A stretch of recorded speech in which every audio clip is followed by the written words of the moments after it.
हमारे वक्त की धड़कन, हमारा चिंतन, हमारी भावनाएं, हमारे विचार, कभी कोमल बातचीत तो कभी इंटरेक्शन तेज तर्रार। तय करें मिलकर what is wrong, what is right. ITV पर अशोक व्यास के साथ insight tonight.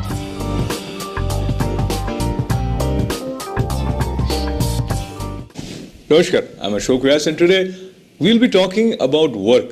Yes, work is something which is inseparable from our life. Wherever you are, whatever you are doing, there is an element of that which is referred to as work. Now, we have heard quite often that let us make our work worship. But how it is possible?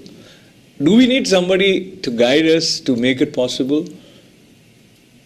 Will it help if we hear about the experiences of those who have found this kind of guidance in their lives, and then they are not only practicing it, but they are also compassionate, kind, and open enough to share those subtle aspects which have helped them in evolving as human beings.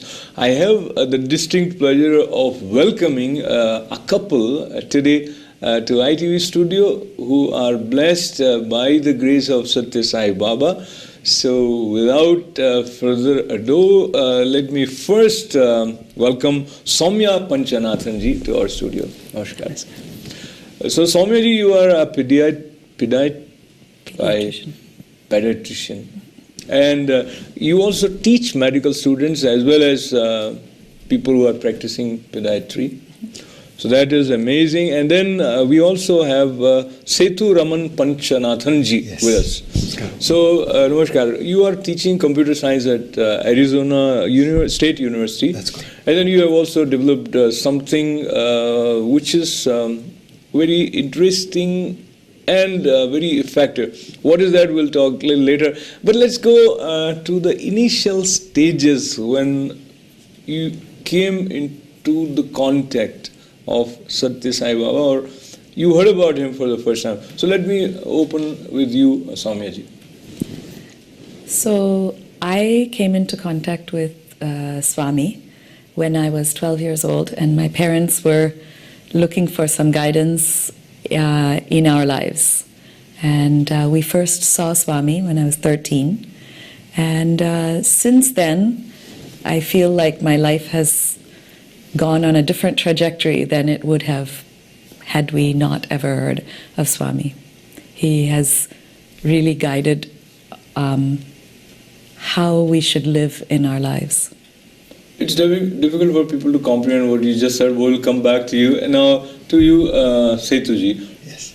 When was it that you first came into contact with Satya Sai Baba? So it was at a very young age. My maternal grandfather was a devotee of Bhagavan Shri Satya Sai Baba. So through him I got introduced to Swami. And that was my first acquaintance with Swami. But then over the years, as I became a teenager, I had sort of a distance developed between anything to do with religion or any other activities related to spirituality. And then I got a chance to reconnect back in the later part of my teen years through a set of experiences that I had where I actually questioned, what is God? Who is God?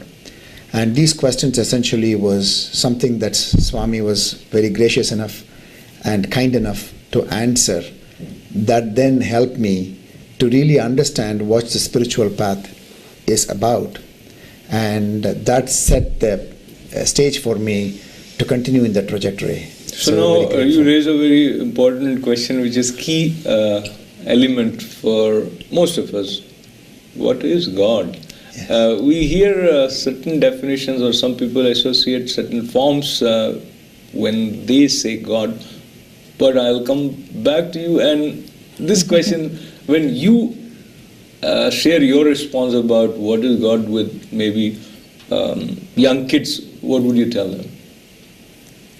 I think, and I do teach young kids. I teach them I've been teaching in the Sai Spiritual Education from the ages of about 12 to 16, and more recently, the kids from 16 to 18. And we describe it as your inner spirit, and how when you talk about God and God has so many forms, and you choose the form that you enjoy, but that essentially you're always trying to connect to your inner spirit, and that spirit has no limits. And that's how I describe God to the children, and it's amazing. It's easier for children to grasp that than for adults. Adults like to think of God as outside, but children grasp that concept very easily. But when we say inner spirit, and we also say that God protects us, and if there are troubles, then also people go and pray, may those obstacles be removed, etc. So from that point of view, probably there is a need for us to kind of think that is outside also. What would you say, Setuji? No, I think I agree with Soumya's characterization, because I think God is goodness, basically. In fact, that was my very first thing that I started to associate with God, because I did not know anything. I said that to me, God is good and good is God. That was a very, very simple way of looking at it. But having said that as you say, there is a grandiose aspect to it, which is this concept of what we call omnipresence, omniscience, and omnipotence. I think all of us have that innate abilities, as we are all the spirit, as Soumya said, of that God. And that we also recognize that everybody else has got the spirit. And so this brings, from a practical perspective, it also, while we look at the grandiose and the fantastic aspect of God, and as you say, that you pray to God in order that, that He may alleviate the sufferings of others, or whatever you see in life that you think God can help us with, even in your own work as you started this conversation. At the same time, I think it brings us together. It's a unifying force.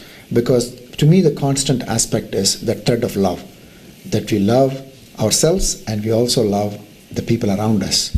And it doesn't matter where they are, who they are. It is not just that you love only your family or only your children or your parents, but then you expand that love to everybody that you can.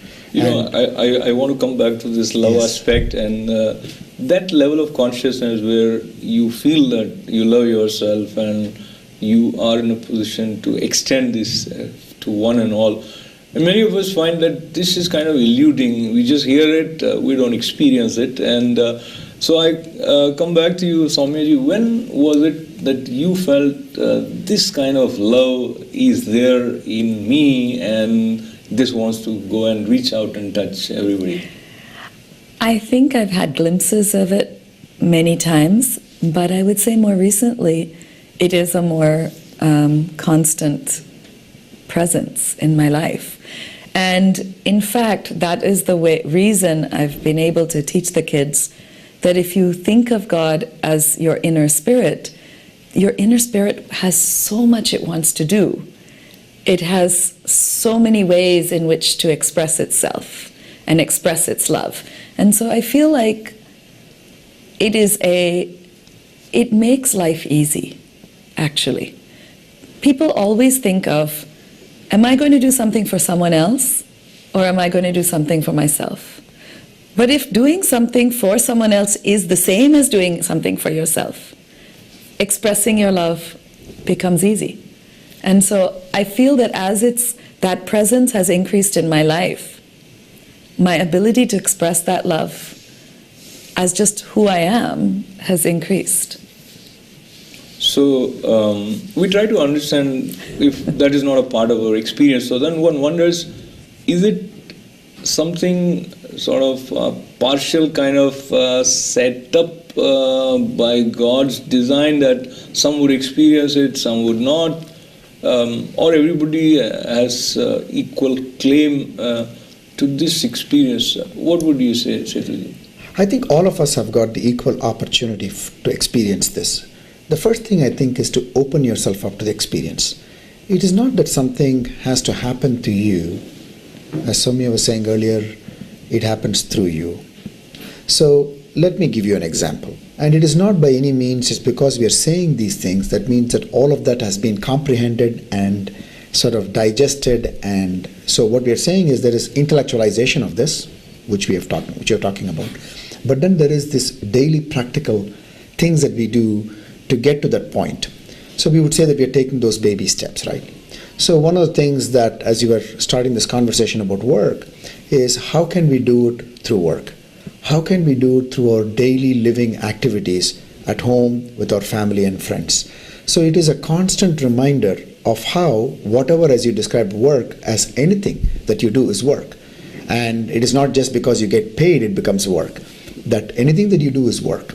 And if you treat all of that as something through which you can experience this, then it is open to everybody. It is not necessarily open to only certain people. I don't believe that at all. But then we have to be open to that experiencing.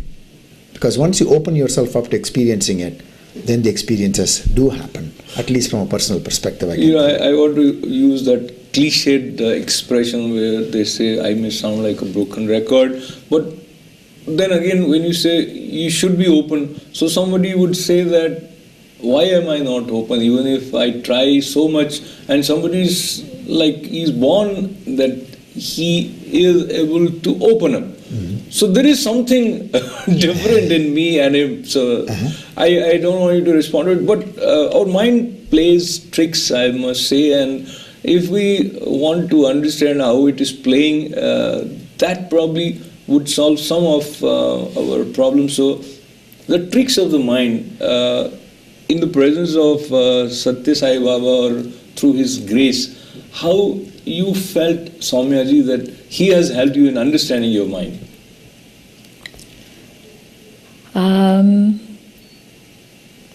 That's a difficult question. I think that it is not so much that he helps you with the tricks that your mind plays, because I think your mind still does those things. I think he helps you stay focused on what's important. And what's important is, no matter what's happening around you, if you give your best to that moment. And many times when I've been agitated or in a struggling situation, I step back and I say, okay, what is the best action I can do at this moment in this situation? And if I add up many of those moments, I find that it has answered that question, because I stay focused on the only thing I can change at all, which is that moment. So I think that is how Swami always says, don't worry about the past, don't worry about the future, just focus on that moment. And I think he has also said, excellence, give your best to every moment. And I think those are the principles by which, if you live each moment by those principles, then it becomes additive. And then your mind doesn't have the opportunity. It's not that it doesn't have the ability to play tricks, but it doesn't have the opportunity to play tricks. So you don't give that opportunity to your mind that it plays tricks, requires you to be focused, is what we understand from Soumyaji. And now with focus, when we try to understand this word worship, because we are saying, let's make our work worship, or as is said, work is worship.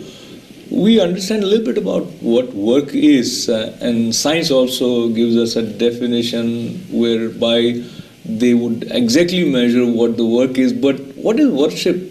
So what would be your response? So I think anything that you do with a sense of giving rather than about receiving becomes worship, in my view.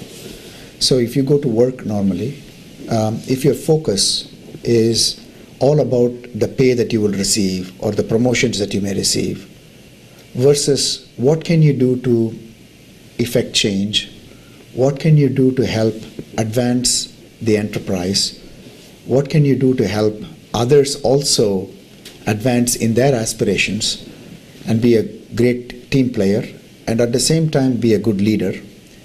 And that, I think, would be worship, in my view. Worship is traditionally that you will go to a temple, you will close your eyes and pray. That would be termed as worship. And I think that is worship too. But it doesn't mean that the worship stops right there. It can be in every facet of your life. And the only way I can characterize it is to say that when the giving is more than receiving, then more of the work really becomes worship.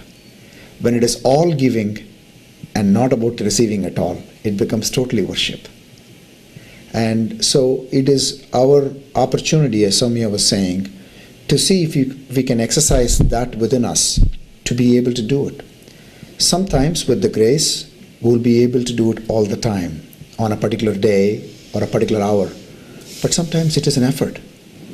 But the only thing that we have within ourselves, when you say that is everybody given an equal opportunity, is effort. So Swami wants us to make our effort. And then the grace can then help lift all the effort.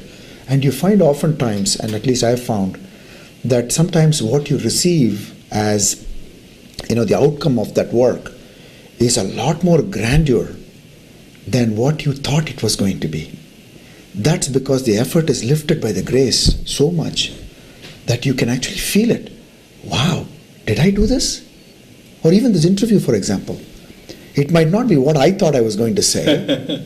Is what actually is happening right now. It's not necessarily a pre-thought, preordained, or pre-discussed anything. It is happening as we speak. So I find that the more you submit yourself to that and endeavor to want to have that as your objective, is I want my work to be worship, then I think it just happens. And that doesn't mean it happens all the time. It happens sometimes. Sometimes it's a struggle, as I said earlier. Sometimes it's very, very natural. And as I said earlier, let it happen.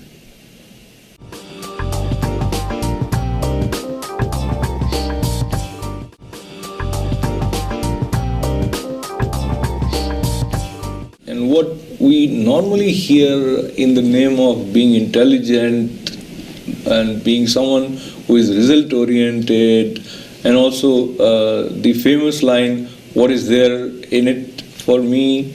So what you are saying, though it appears something practical, and yet it's something which probably contradicts the way we are growing up, where we are taught on day-to-day basis, even by parents or school, college, wherever you go, professional life, that think about yourself. Whereas what you are saying is, it's all about giving. So giving and not thinking about receiving is worshipping in a way. That's what you said. Would you say 100% yes to what he said? And now let's go towards slightly humorously in being husband and wife. Many times husband would say that because of my wife, I have to think in that fashion. No, I would agree with that.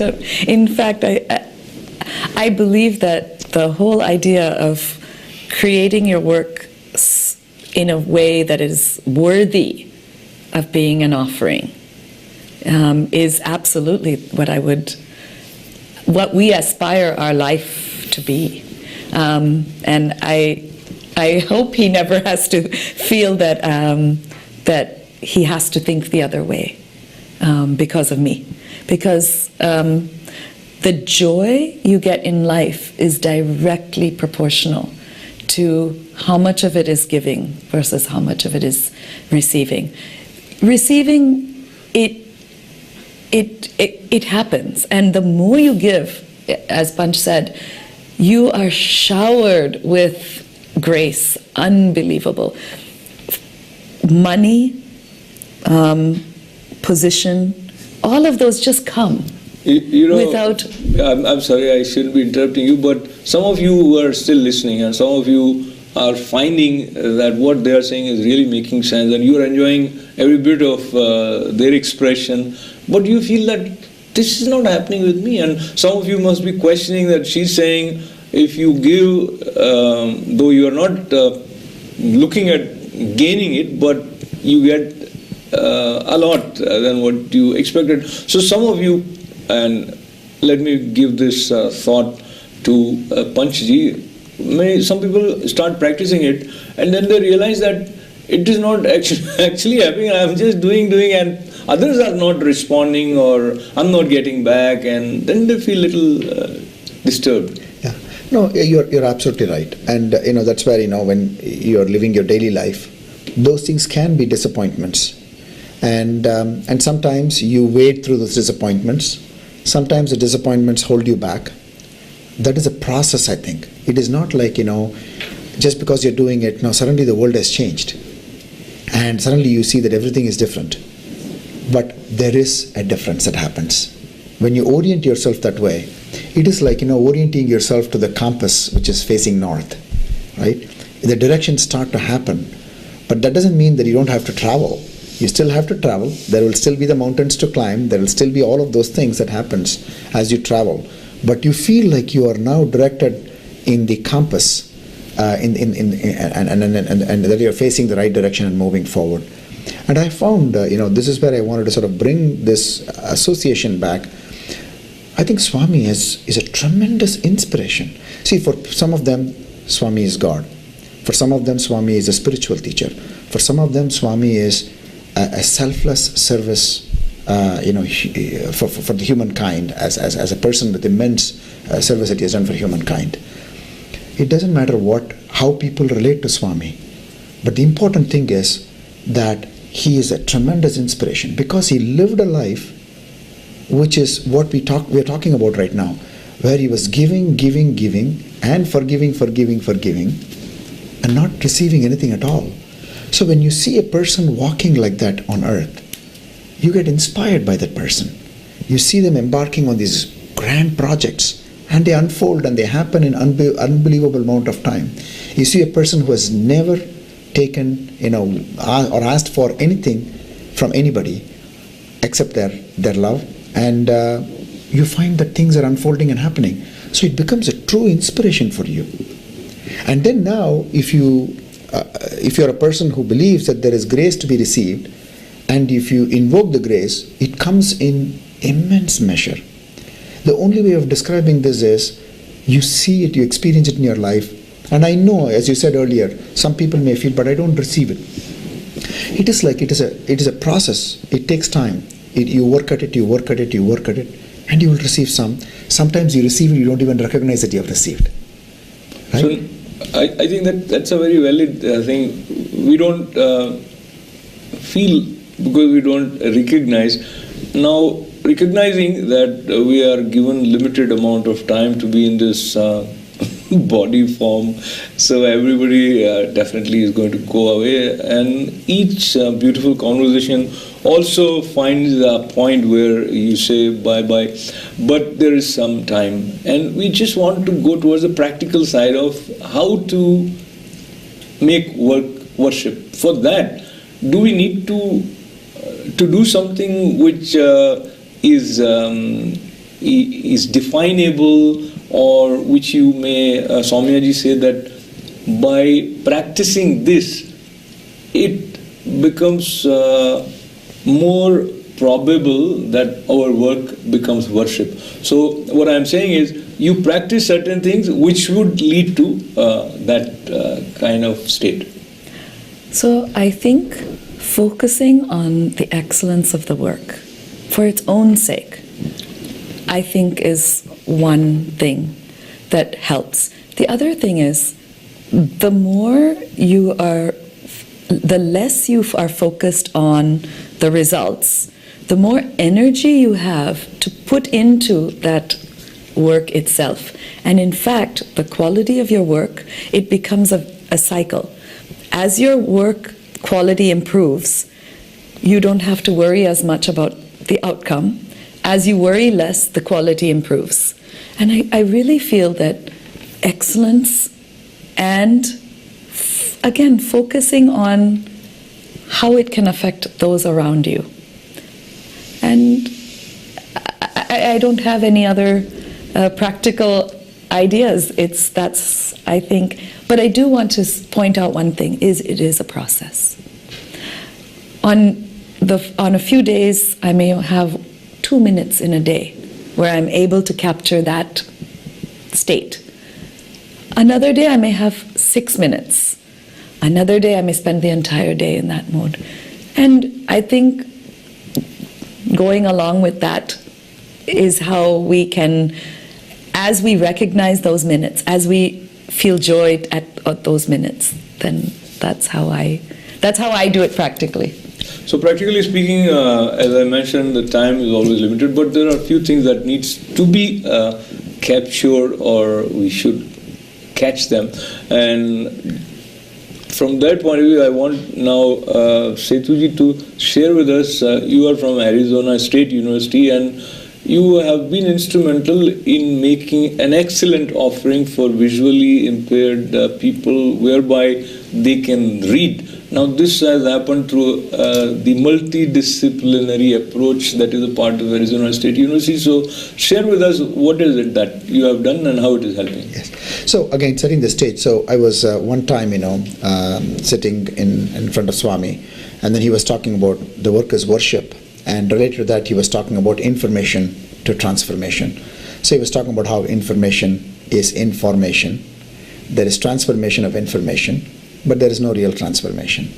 So I took this and I said, wow, this is very profound. And if I were to look at computer science and all the things that we are doing in IT, they probably fall under this category of transformation of information from one to the other. And that real transformation is something that would be good to have as a goal. And so as I was thinking about this and praying for some guidance, I came upon the opportunity. Again, this is what happens, is that it opens up this set of opportunities. And so this opportunity came about where a project to put together for assisting individuals with disabilities came about. And so that led to us meeting with individuals who are blind and visually impaired and asking them the questions. What is it that if we do as computer scientists working with other people, cognitive scientists, psychologists, people in the design school and so on, if we all work together, what is it that we can do that can actually make some meaningful impact in your life? What is it that will help you to be more independent and more productive members of society? And so this conversation that I had with individuals who are blind and visually impaired, as well as their family members, as well as mobility instructors, disability specialists and others who work with individuals who are blind and visually impaired, came upon, can you design technologies for assisting a child, for example, to walk into a library, pick up a book and read as naturally as a sighted child reads? Or when I am an individual who's blind, I come to this interview room that I know exactly who is sitting where. I'm able to sort of greet a person because my computer tells me that so-and-so is in front of you. And this way, I will be able to initiate the conversation rather than waiting for the other person to initiate the conversation. Okay? So these things make my everyday life activities enriched and also will make me more productive because I will now be able to more gainfully get employed. I also will get the opportunities for higher education. And this is something that is like removing a tremendous amount of impediments, the so-called impediments, to be useful in a sense. So what I felt was that this was a great opportunity for a computer scientist to working with others to see if we can build some devices. So one of the devices that we built was, can we build a reader device that helps reads documents for them? Now, since this project has been there for about 12 to 13 years.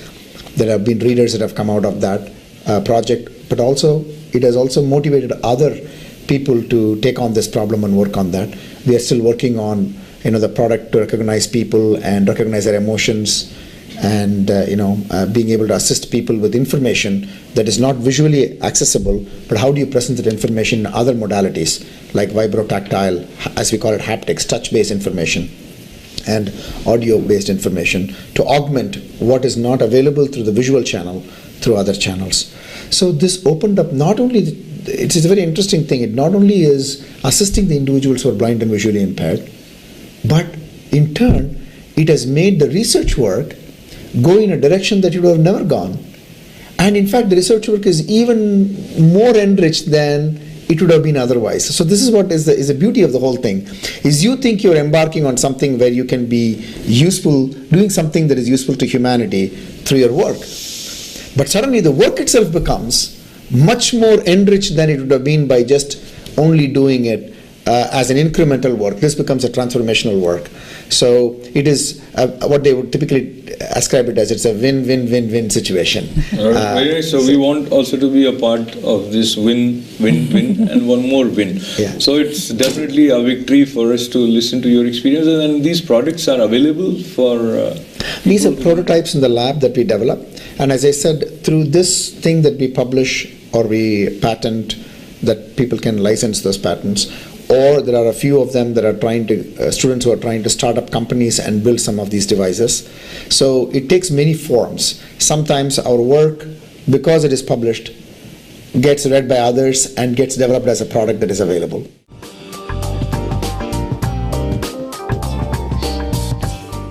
Talking about devotee being good and all that, none of that we know. So I always tell people, all of us have one thing in common. We are no different. As I said in the beginning of our talk, I will say it also at the end of the talk, we are all the same. We are no different. Okay? So don't try to find differences by saying, oh, that person had this dream or that person had this interaction. None of that is relevant at all. We are all only one thing in my view. We are all trying to be devotees of Swami. He will decide whether we are a devotee. He will decide whether we are a good devotee. He will decide where we are in our path, in the past or the future. Just focus on now and try to be a devotee. That's what I would say we should do. So, significance of his words. There is one other thing, one other episode. I think in the interest of time, I'm just going to skip it and then answer a question. Maybe he'll have some. See, this is how, you plan, you think you plan. And he says, I want you to share something else. Okay. Your first slide, test is his taste. Does Swami test? He is omniscient. I think he gives opportunities to correct and answers our prayers. It depends. It depends on whether you call what Swami puts us through as tests or opportunities. A positive way of looking at it is it is an opportunity. Test is not a bad thing, Being a professor, I can tell you. My students don't believe me. Test is a good thing. Because what it does, it is not doing anything like putting you down. It is giving you a measure of yourself relative to your objective. When you take a course, for example, with Sashidhar in neuroscience, what you're expecting to do is, while Professor Sashidhar is teaching you, what you're saying is, I want to learn neuroscience, and this test that Professor Sashidhar is giving you is so that you can, from your own self, know where you are relative to the learning of neuroscience that you embarked upon. Because if you didn't want to learn neuroscience, you would not have taken his course. You took his course because you wanted to learn neuroscience. And therefore, this test to me is therefore your own assessment of your own level of where you have learned. Likewise, if you are getting into the spiritual path, you are submitting to Swami as your guru. You say, I want to be in the spiritual path. I'm trying to be your devotee, Swami. And so Swami then provides the opportunity through a test, maybe, or a situation. Basically, he's telling you your own assessment, self-assessment. He's giving you a chance to assess yourself where you are relative to that progress. That's all it is. So it is not a good thing or a bad thing. I think therefore you could think of it as, that it is an opportunity, and that it is an opportunity for us to improve ourselves. So I agree with this person who asked the question. It's an opportunity to improve ourselves, correct ourselves, so that we can get on the right path.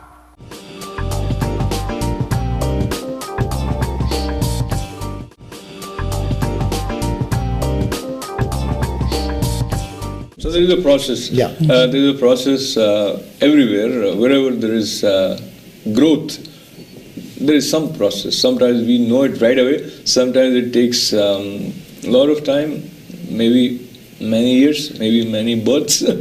So we are talking about that kind of evolution which makes each work a worship.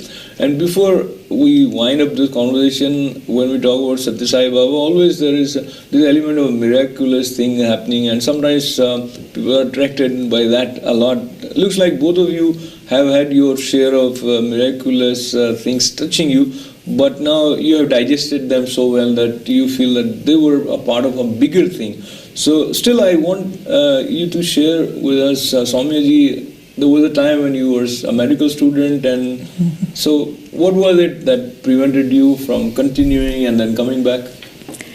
So when I was in fourth year, Swami told me that, asked me to quit medicine. How? Directly? He came in a dream, and through other experiences previously, I had had the experience that a dream and reality sometimes cross over, and that a dream with Swami is not just a dream. It is darshan, and instructions he gives are real.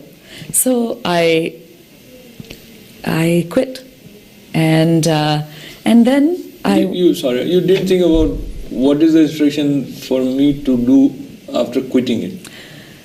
So I had thought, well, I would have gone into genetics had I not gone into medicine. So I said, okay, well, I'll do that instead. I did not question that if he was saying it, there must be something good in it for me. And while it was difficult, I cannot claim that it was not difficult. It takes courage, and it takes to walk alone, where everybody thinks you're crazy. But I think that is one of the main things I gained from that, is the courage to walk on your own and have an approach to life that is different than everybody else's. On a totally different level and different period. I remember Mirabai, so she was walking along with her courage and conviction probably. And so, and then after I quit and went to Swami, he said, okay, now you go back and finish.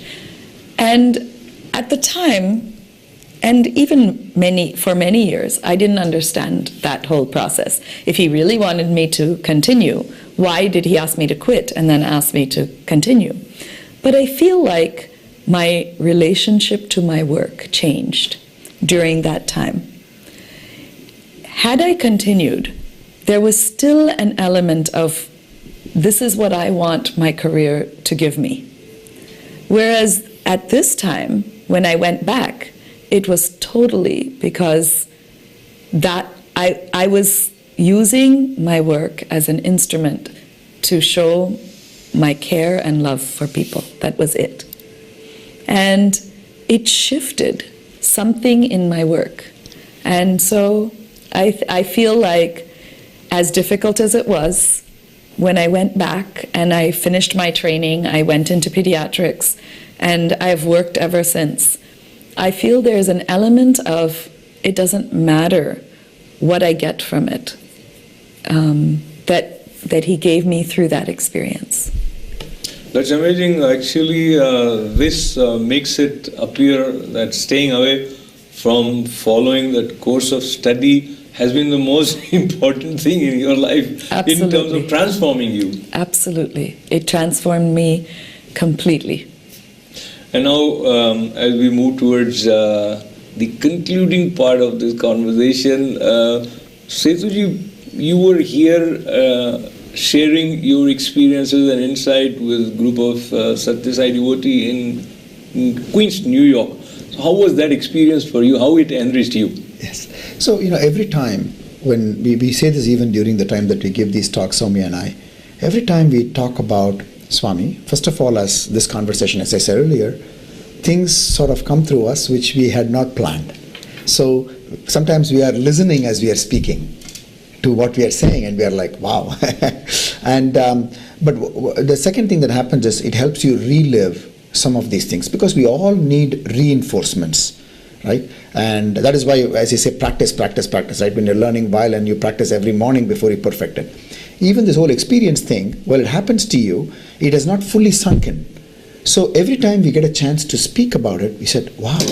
So it reinforces it more and more for you. So that is again a source of enrichment. But last but not the least, when you are speaking in these venues, you come across some amazing people. Amazing people who have had amazing experiences also, but it is not just about the experiences only that they have had. It is how they conduct themselves. For example, when I see Brother Mallikarjun, who invited us here, when I see he and his family so dedicated and so devoted, and his wife Radhika even missed the talk. She was cooking for everybody to me, it is like, you don't have to go to a lecture to sit and listen to somebody talking. You're actually doing it.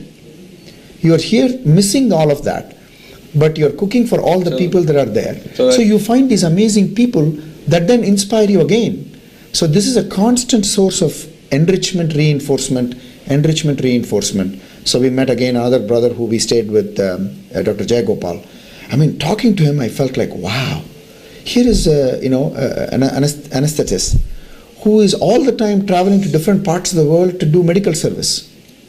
And I'm looking at him and saying, this is an amazing expression of Swami's teachings.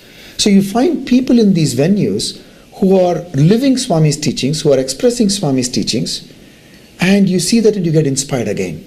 So it is not just we come and give a talk. It is an immersion experience for us. That's the only way I can say it. And so then you learn a lot. Yeah, so I think you have had direct experience of seeing work as worship in practice. Yes. To many people. Yes. And I just want to conclude by requesting Soumya-ji to share with us any moment that you feel was really beautiful by His grace or the way it manifested through you.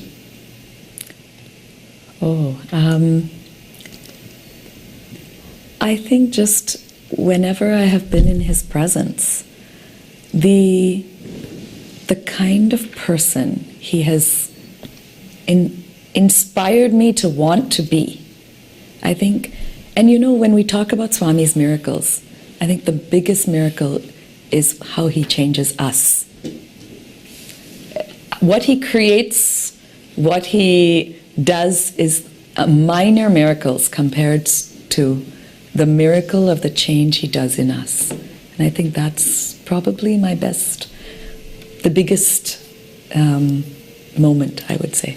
Wonderful. And earlier as we were talking, a phrase that came from Soumya-ji, probably that would help many of us in reaching to that beautiful moment in our own way, where she said that he of course here refers to Satya Sai Baba, but then again it is the divine presence. So he shifted focus from what happens to me to what happens from me. Yes. So what happens from you is key in creating your true experiences, and praying that let there be truth acting through us, and may that absolute truth manifest through us at every step in all our actions.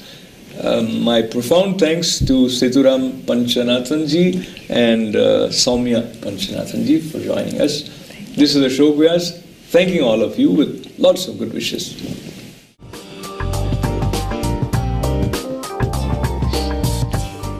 Work is worship duty. So one time, I asked Swami, what do you want this body to do for you?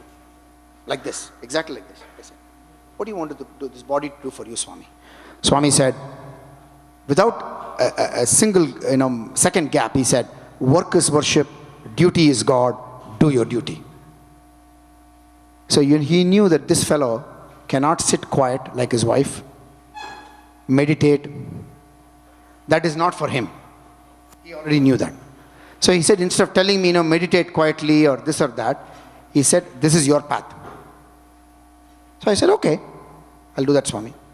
And so, the next thing, next slide. So one time, I was sitting with Professor Anil Kumar, and we were all sitting together, and Swami used to have the evening sessions outside talking. If you can click one more, please.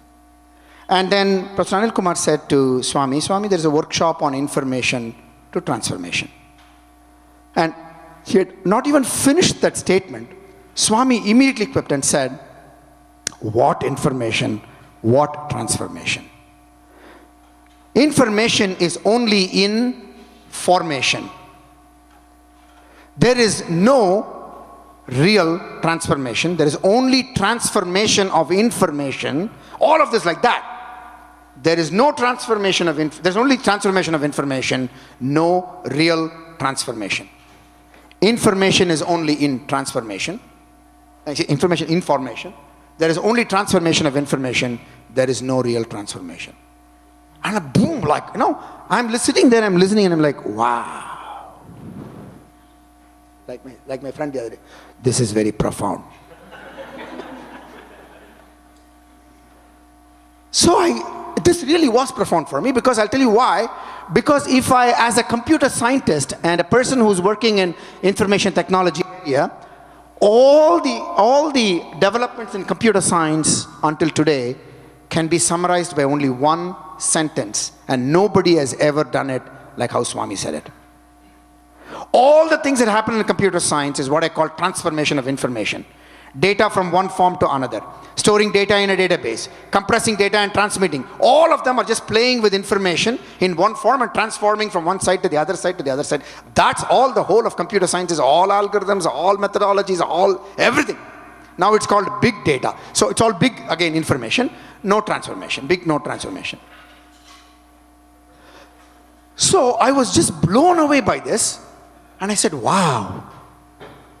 As I was flying back from the trip from back to Phoenix, this was on my head all the time. I said, Swami, please Swami, tell me, I'm a computer scientist. How can my work, you told me work is worship, duty is God, do your duty. How can I make my work as worship? How can I make sure that information that I work in can lead to real transformation, Swami? Please help me, please help me, please help me, please help me. Remember, I told you intense prayers. Sometimes I surprise myself. Next slide. So what happened was, when I came back, suddenly there was an opportunity for a big project that can be funded by the National Science Foundation called Information Technology Research Program. So I said, let's put some project together. So I got a few people together and we were brainstorming what might be how information technology can be useful to humanity. See how Swami, just right time, he just puts the thought and sees how you respond and see what happens, creates the opportunity. So I'm sitting with a few of my colleagues and having this discussion. We are saying, okay, see if information can be used for learning better, educating better, or information can be used for getting better health care, that kind of a thing. Suddenly one of my friends, colleagues, says, how about working for individuals who are blind? Yes. How can we work for individuals who are blind? Like that gentleman. Immediately it is like lights went on in my head. It's like Swami saying, wow, this makes a lot of sense. So I don't know anything about blind and information, nothing. So I went into the web, this is about 12 years, 13 years ago now, went to the web and typed Arizona blind. And then a website came, Arizona School for the Deaf and Blind. 2 contact numbers, Cindy Robinson, Erlene Dykes. I called both of them. Not available. Left a phone message saying that I really would like to do a project with individuals who are blind. I want to get some help from you. Can you help me? Cindy Robinson, the second person, called me back the next day. And then she says, yes, I got your call, Panchanathan. What do you want? So I'm trying to tell her, can you please tell me what I should do to work for individuals who are blind? And knowing that she is very skeptical at the other end, because most people take advantage of situations like that, so she doesn't want to necessarily engage me. She's saying, I can get rid of this guy, that kind of a thinking. So I'm not, I'm just like, no, I'm trying to tell her that this is not just to get a project funded, but this is coming really from here. How do you communicate that? And I want to be humble and not say, oh, I'll do this service, that service, none of that. I know the Swami would not like that. So I'm watching her skepticism on the other line. So finally I said, I got to, somehow capture her attention. So I tell you, Cindy, in our personal life, we do some service activities. We do some downtown homeless shelter. That's all I said. This is all I said to Cindy Robinson. Cindy Robinson says, are you a Sai Baba devotee? Folks, I know in this hall, all of us relate to Swami as God, the Lord of the universe, our father, mother, friend. But for the rest of the world, Sai Baba is synonymous with service.